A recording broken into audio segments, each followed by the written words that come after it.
Good morning students. बेटा, अभी जो लास्ट हमने मैग्नेटिक इफेक्ट ऑफ करंट के अंदर स्टडी किया, वो जो हमारा टॉपिक था वो था motion of A charge particle in a uniform magnetic field. Clear? अभी आज हम स्टडी करने वाले हैं वेलोसिटी सिलेक्टर। हेडिंग डालें,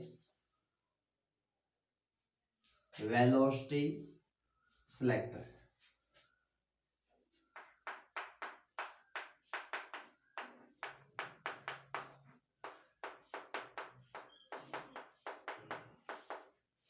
कल हमने स्टडी किया था कि अगर हमारे पास एक चार्ज पार्टिकल है और उस चार्ज पार्टिकल को हम एक ऐसे रीजन में मूव कराते हैं जहां पर इलेक्ट्रिक फील्ड और मैग्नेटिक फील्ड क्लियर दोनों है, तो इस केस में तो वहां पर आपने स्टडी किया था कि चार्ज पार्टिकल पर एक फोर्स लगता है जिसको आप लॉरेंज फोर्स कहते थे।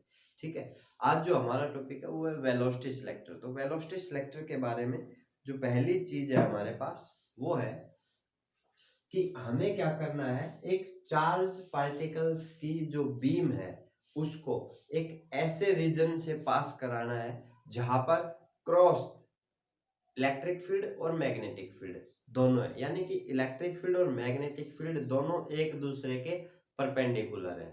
क्लियर? और जो चार्ज पार्टिकल का मोशन है वो उन दोनों के परपेंडिकुलर है। तो थोड़ा सा क्रिटिकल पोर्शन है, ध्यान से समझना। हम लेकर चलते हैं कि ये हमारे पास दो स्लिट्स हैं। एक स्लिट है S1 और दूसरी स्लिट है S2।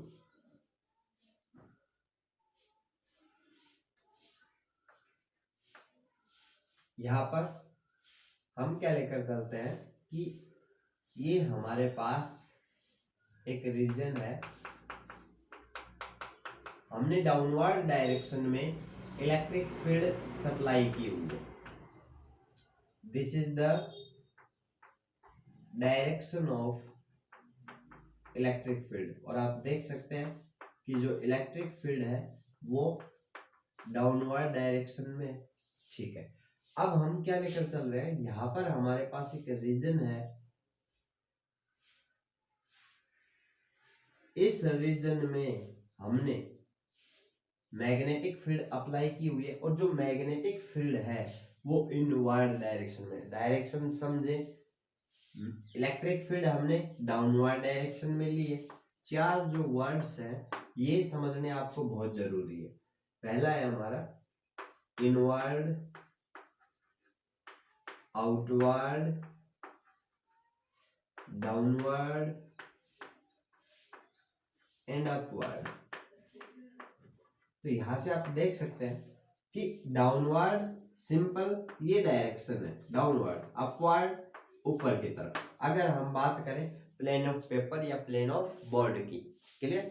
लेकिन ये जो इनवर्ड है, इनवर्ड का मतलब है अंदर की तरफ और आउटवर्ड का मतलब है बाहर की तरफ। क्लियर? तो इस चीज को आप दिमाग में रखेंगे।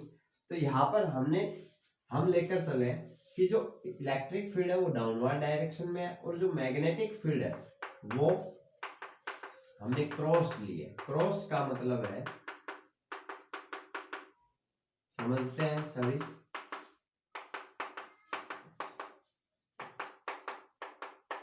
क्रॉस का मतलब मैग्नेटिक फील्ड इनवर्ड डायरेक्शन में है, अंदर की तरफ।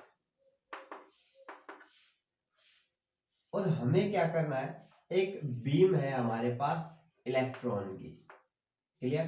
अब इस बीम को हम इस रीजन में पास कराते हैं। जैसे ही आप इलेक्ट्रॉन को इस रीजन में पास कराएंगे, इलेक्ट्रिक फील्ड के कारण, अब इलेक्ट्रिक फील्ड जैसे ही इलेक्ट्रॉन यहाँ आएगा, मान लो इलेक्ट्रॉन यहाँ आता है, तो जैसे ही इलेक्ट्रॉन यहाँ आएगा इलेक्ट्रिक फील्ड के कारण उसके ऊपर फोर्स लगेगा ऊपर की तरफ।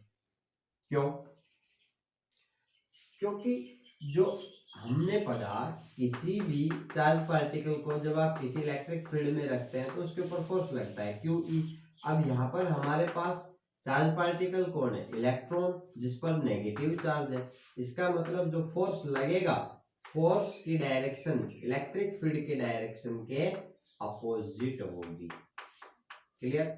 अपोजिट डायरेक्शन होगी तो इलेक्ट्रिक फील्ड डाउनवर्ड डायरेक्शन में है तो फोर्स लगेगा ऊपर की तरफ, यानी कि इलेक्ट्रिक फील्ड के कारण चार्ज पार्टिकल इस तरीके से मोशन करेगा।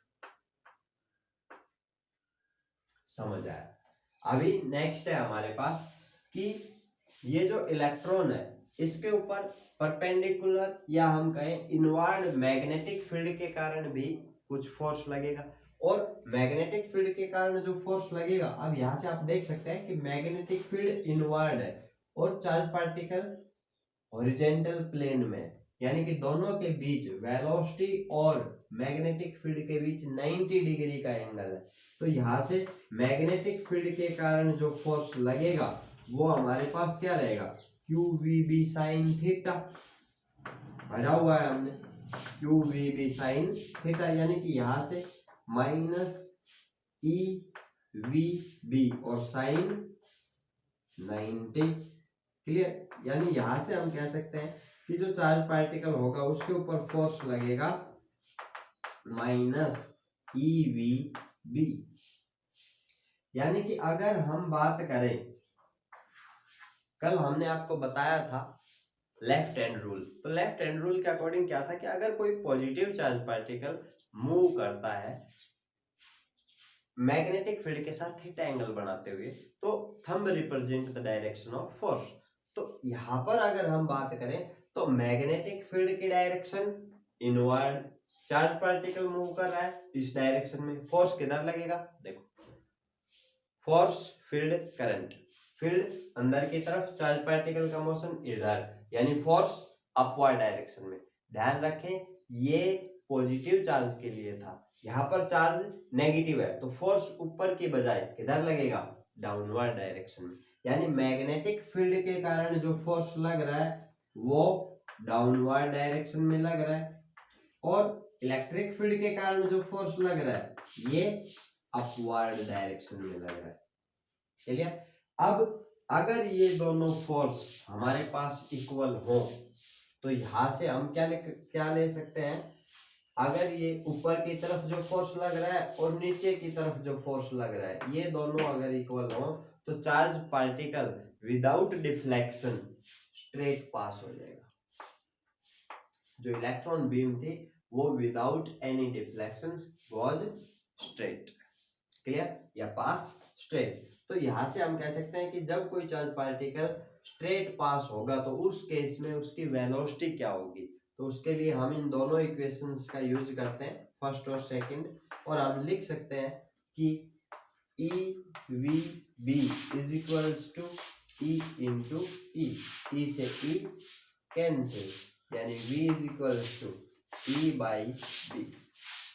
यानी अगर हम चार्ज पार्टिकल की जो वेलोसिटी है, ठीक है, उसको फाइंड आउट करना चाहते हैं, जो चार्ज पार्टिकल विदाउट डिफ्लेक्शन पास हुआ है, तो उसके लिए हमारे पास फॉर्मूला है ई बाई बी। अभी बात आती है कि ये जो वेलोसिटी सिलेक्टर है इसका यूज हम किस में करते हैं, तो वेलोसिटी सिलेक्टर का यूज किया जाता है कि जब हमारे पास कोई ऐसी बीम हो जिसके अंदर जो चार्ज पार्टिकल हैं वो डिफरेंट वेलोसिटी के हैं, तो उस केस में जो चार्ज पार्टिकल विदाउट डिफ्लेक्शन पास हुआ उससे उसकी वेलोसिटी को कैलकुलेट करने के लिए। दूसरा जो इसका यूज है, जो कि जे थॉमसन जो हमारे साइंटिस्ट थे, ग्रेट साइंटिस्ट थे, उन्होंने किया था, तो उन्होंने इसका यूज किया था to find out the charge and mass ratio for an electron, यानी एक इलेक्ट्रॉन का चार्ज और मास के रेशियो को कैलकुलेट करने के लिए वेलोसिटी सिलेक्टर का यूज किया जाता है। इसके बाद हमारा जो टॉपिक आता है वो है साइक्लोट्रॉन, इंपॉर्टेंट टॉपिक है, ध्यान से समझना और अपने नोट्स बनाना। हेडिंग डालें साइक्लोट्रॉन,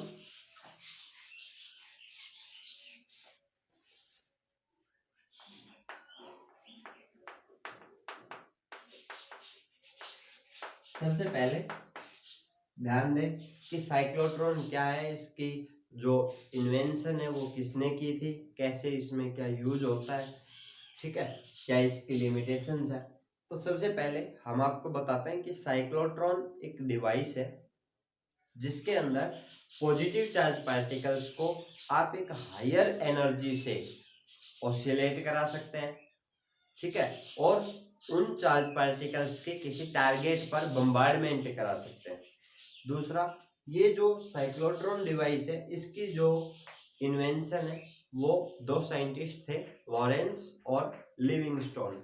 1934 में कैलिफोर्निया में उन्होंने इसकी इन्वेंशन की थी। तो सबसे पहले आप लिखें कि cyclotron is a device in which positively charged particles are accelerated with high energy, and it is invented by Lawrence and Livingstone in 1934 in California। इसके बाद हमारे पास आता है कि ये जो साइक्लोट्रॉन है इसकी कंस्ट्रक्शन क्या है। तो सर हम लेकर चलते हैं कंस्ट्रक्शन।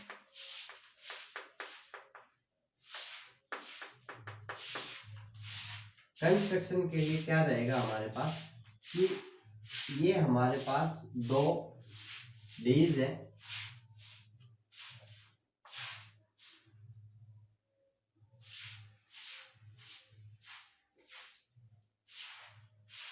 ये होलो मेटालिक डीज है। जो चीजें मैं बोल रहा हूं उनको आपको याद रखना है।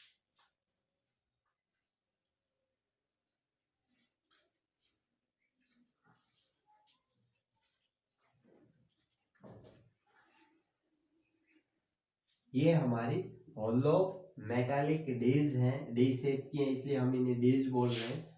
ये हमारी D1 है और ये D2 है। क्लियर। दूसरा, हमें क्या लेकर चलना है कि परपेंडिकुलर डायरेक्शन में मैग्नेटिक फील्ड अप्लाई की हुई है। ये हमारा नॉर्थ पोल है और इधर ये हमारा साउथ पोल है।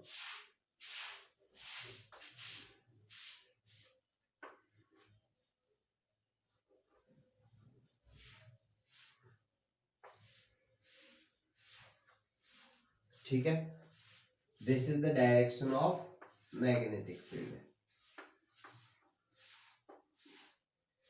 अभी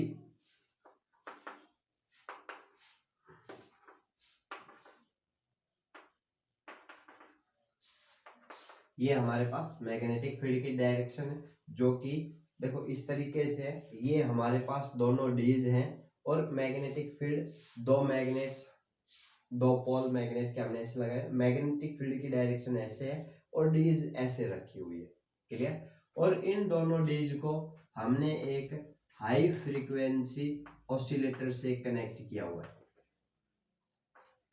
हाई फ्रीक्वेंसी ऑसिलेटर। अभी हमें क्या करना है कि जैसे ही आप इन दोनों डीज के बीच में किसी पॉजिटिव चार्ज पार्टिकल को रखेंगे, पहले समझे कि हमें करना क्या है। जब आप दोनों डीज के बीच में किसी पॉजिटिव चार्ज पार्टिकल को रखेंगे तो हाई फ्रीक्वेंसी ऑसिलेटर जिसकी वोल्टेज 10⁵ वोल्ट की टर्म्स में होती है, के ऑर्डर में होती है। तो जैसे ही आप पी पॉइंट पर किसी पॉजिटिव चार्ज पार्टिकल को रखेंगे, हाई फ्रीक्वेंसी ऑसिलेटर से D1 D का जो पोटेंशियल है वो नेगेटिव किया जाएगा और D2 को पॉजिटिव किया जाएगा। अब ये जो चार्ज पार्टिकल है ये नेगेटिव की तरफ मूव करेगा और due to perpendicular magnetic field ये सर्कल की शेप में मूव करेगा। क्लियर। अब जैसे ही ये दोनों डीज के बीच का जो गैप है यहाँ पर आएगा, हाई फ्रीक्वेंसी ऑसिलेटर की हेल्प से D2 को नेगेटिव कर दिया जाएगा और D1 को पॉजिटिव कर दिया जाएगा। क्लियर। अब ये जो हमारा पॉजिटिव चार्ज पार्टिकल है इस पर एक पुशअप होगा।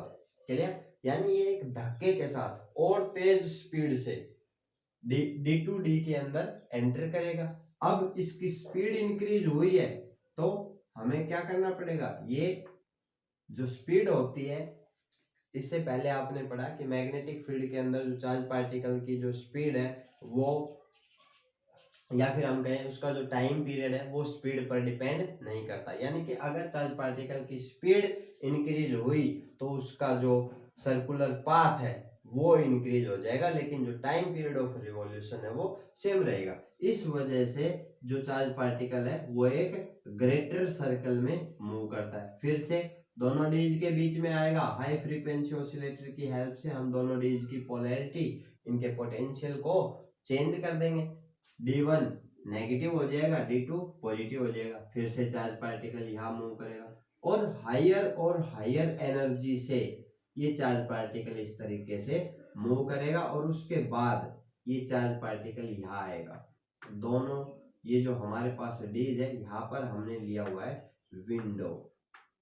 इस विंडो से ये जो खिड़की है इससे चार्ज पार्टिकल पास होगा और जिस भी टारगेट पर आप स्ट्राइक कराना चाहते हैं वहां पर ये स्ट्राइक हो जाएगा। ये है इस साइक्लोट्रॉन की कहानी, ये हमें करना है। क्लियर? तो ये तो थी हमारे पास कंस्ट्रक्शन के लिए आप लिखेंगे कि भाई हमारे पास मैग्नेट्स हैं, दो डीज हैं, डीज होलो इवैक्यूएटेड मेटालिक डीज हैं। क्लियर? और ये एक हाई फ्रीक्वेंसी ऑसिलेटर है जिसकी वोल्टेज इस ऑर्डर की है। एक विंडो होती है और टारगेट पर हम इस जो चार्ज पार्टिकल की जो बीम है उसको स्ट्राइक कराते हैं। ठीक है, तो ये था कंस्ट्रक्शन। इसके बाद आती है हमारी थ्योरी।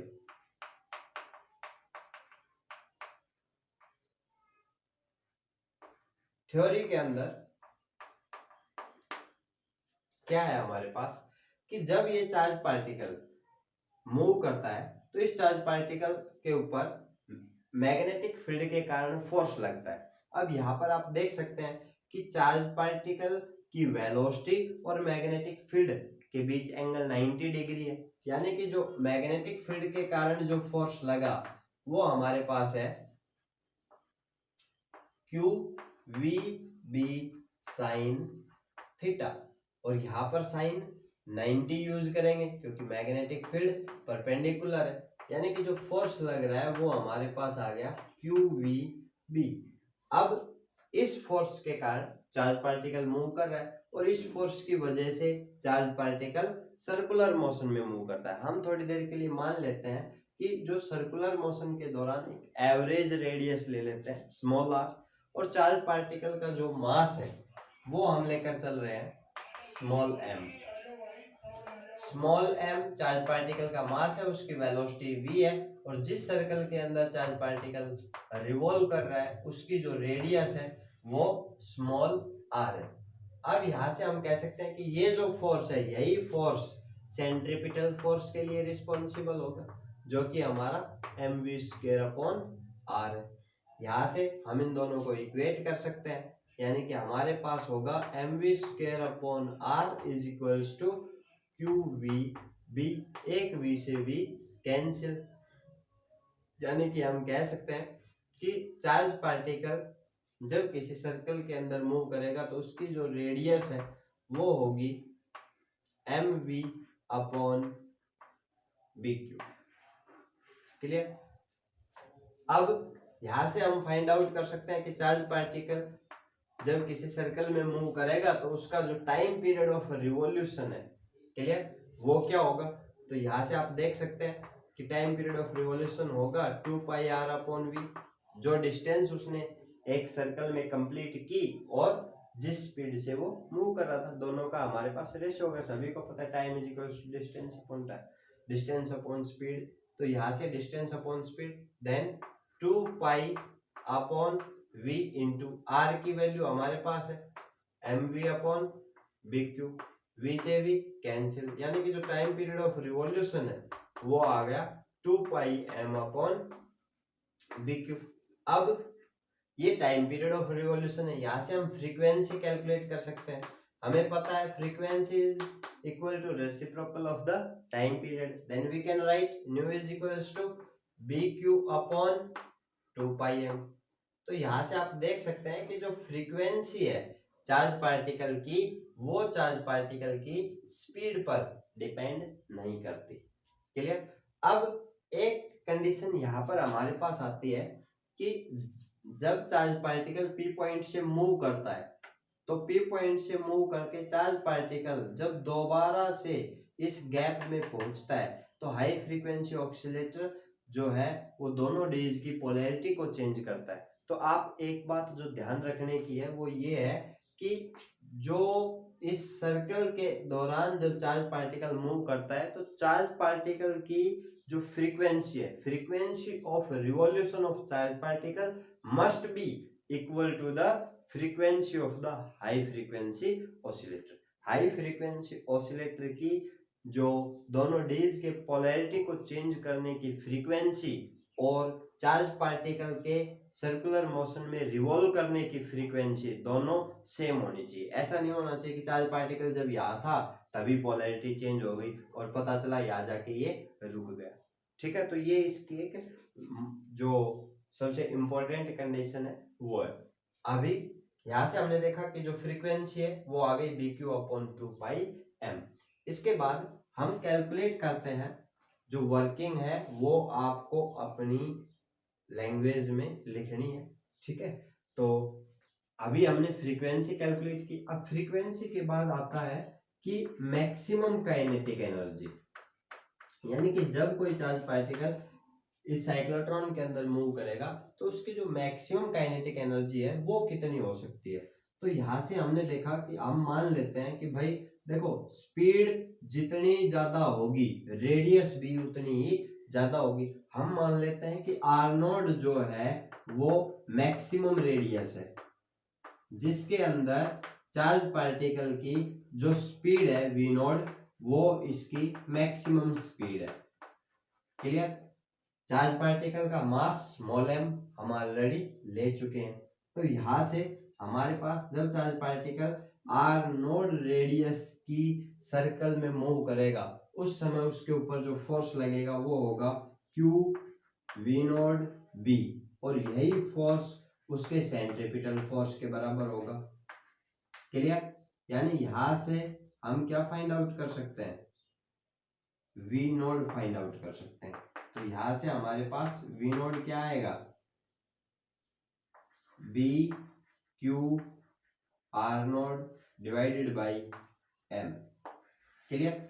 ये हमने V नोड कैलकुलेट कर लिया। तो यहां से हम मैक्सिमम काइनेटिक एनर्जी भी कैलकुलेट कर सकते हैं, हाफ M V नोड का स्क्वायर, यानी कि क्या रहेगा हमारे पास, half M V square Q square R naught square divided by M square. एक स्क्वायर से M कैंसिल, यानी कि जो मैक्सिमम काइनेटिक एनर्जी आई हमारे पास चार्ज पार्टिकल की वो आएगी B square Q square R naught square divided by 2M।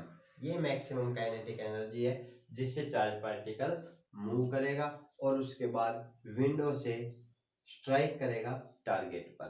Clear? अब ये था हमारा साइक्लोट्रॉन। इसके बाद आता है कि what are the limitation of the cyclotron. Cyclotron के अंदर भी कुछ कमियां हैं, तो अगर हम उन कमी की बात करें, मैं इसको रफ कर देता हूं।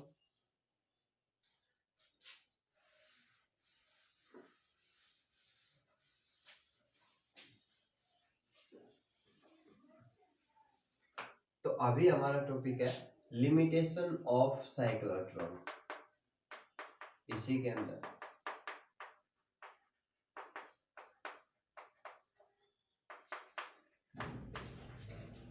अगर हम साइक्लोट्रॉन की कमियों की बात करें तो सबसे पहली जो कमी है साइक्लोट्रॉन की वो देखिए, अभी जो आइंस्टीन थे, सर आइंस्टीन, उन्होंने अपनी एक इक्वेशन दी थी स्पेशल थ्योरी ऑफ रिलेटिविटी।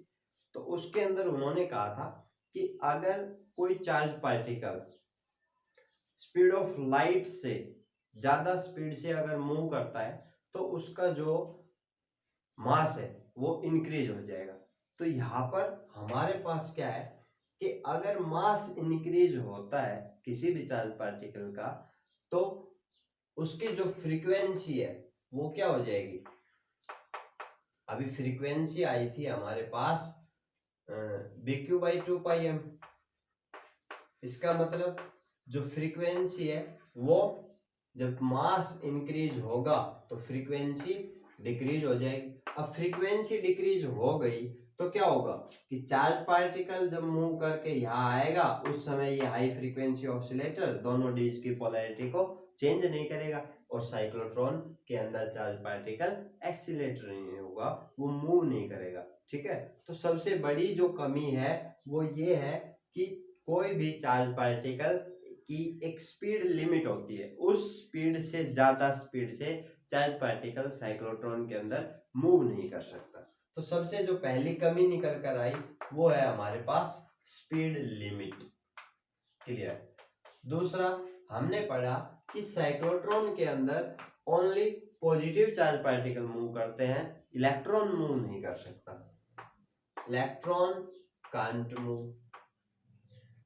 तो इसके लिए क्या है हमारे पास, हम लिखेंगे देखो कि इलेक्ट्रॉन का जो मास है वो बहुत ज्यादा कम होता है। जैसे ही आप इलेक्ट्रॉन को जरा सी एनर्जी देंगे, इलेक्ट्रॉन बहुत ज्यादा हाई स्पीड से साइक्लोट्रॉन के अंदर मूव करेगा और उसको कंट्रोल करना मुश्किल हो जाएगा और वो विंडो से स्ट्राइक नहीं होगा। क्लियर। ओके, यानी कि आप नेगेटिव चार्ज पार्टिकल्स को मूव नहीं करा सकते। ठीक है। तीसरी जो कंडीशन है या लिमिटेशन ड्रॉबैक हमारे पास वो है कि साइक्लोट्रॉन के अंदर आप न्यूट्रॉन को मूव नहीं करा सकते। जो न्यूट्रल पार्टिकल्स होते हैं जिनका चार्ज 0 होता है वो मूव नहीं करेंगे, न्यूट्रॉन को आप साइक्लोट्रॉन के अंदर मूव नहीं करा सकते। तो ये थी हमारे पास लिमिटेशन ऑफ साइक्लोट्रॉन। इसके बाद हमारे पास आता है कि what are the usages of cyclotron. तो अगर हम बात करें साइक्लोट्रॉन के यूजेज की, तो जो फर्स्ट यूज है साइक्लोट्रॉन का वो है हमारे पास कि साइक्लोट्रॉन की हेल्प से जो accelerated accelerated positive charge particles होते हैं उनकी हम बम्बार्डमेंट करा सकते हैं किसी भी एटम के न्यूक्लियस पर, और न्यूक्लियस के बारे में स्टडी कर सकते हैं। ठीक है, तो सबसे पहले जो यूज है वो हम लिखेंगे, it is use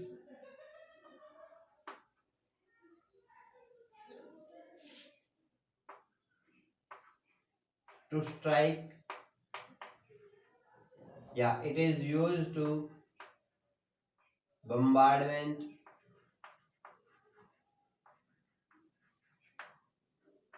of accelerated particles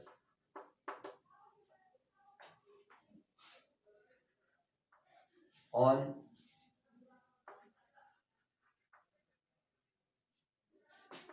nucleus of an atom for further study। यानी कि न्यूक्लियस के बारे में और ज्यादा स्टडी करने के लिए साइंटिस्ट लगातार न्यूक्लियस पर पार्टिकल्स की बम्बार्डमेंट करते रहते हैं। तो वो जो एक्सेलरेटेड पार्टिकल्स हैं वो कहाँ से आते हैं, साइक्लोट्रॉन की हेल्प से आते हैं। दूसरा जो इसका यूज है वो है it is use to accelerate another charged particle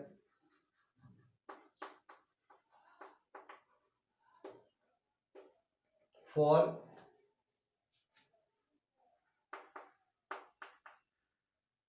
striking on nucleus of radioactive element in nuclear reactor। अभी स्टार्टिंग में जब हमने फर्स्ट चैप्टर कराया था आपको तो एक रिएक्शन बताई थी, चेन रिएक्शन, या आप जो 8th यूनिट है एटम एंड न्यूक्लियस उसके अंदर स्टडी करेंगे कि जब एक हैवी रेडियोएक्टिव न्यूक्लियस के ऊपर जब एक स्लो न्यूट्रॉन या अगर हम कहें एक फास्ट न्यूट्रॉन जब बम्बार्डमेंट करता है तो उससे एक चेन रिएक्शन होती है। ठीक है, और जो जैसे कि फॉर एग्जांपल अगर हम लेकर चले यूरेनियम है तो यूरेनियम आगे टूटता है थोरियम और क्रिप्टॉन में, ठीक है, बेरियम और क्रिप्टॉन में, और उससे जो है एक चेन रिएक्शन होती है और न्यूक्लियर रिएक्टर के अंदर ये रिएक्शन होते हैं। तो वो जो न्यूट्रॉन है जिसको हमने एक्सीलरेट कराया, वो उसको हमने स्ट्राइक कराया था जो एक एक्सीलरेटेड चार्ज पार्टिकल था, जिसको कि हमने साइक्लोट्रॉन की हेल्प से एक्सीलरेट कराया था। ठीक है, तो एक ये इसका यूज है। तीसरा, अगर हम इसका यूज देखें तो मेडिकल के अंदर है कि कोई भी जो मेडिकल साइंस है उसके अंदर कई बार हमें क्या करना पड़ता है, बॉडी के ऊपर जो है चार्ज पार्टिकल्स की बम्बार्डमेंट करानी पड़ती है। तो वो जो चार्ज पार्टिकल्स की बम्बार्डमेंट है वो भी साइक्लोट्रॉन की हेल्प से ही पॉसिबल है। ठीक है, तो ये हमारे पास कुछ यूजेस थे साइक्लोट्रॉन के, और हमने आपको लिमिटेशन बताई। साइक्लोट्रॉन एक इम्पोर्टेंट टॉपिक है, इसको अपना ध्यान से पढ़ना और इसके नोट्स तैयार करना। Thank you.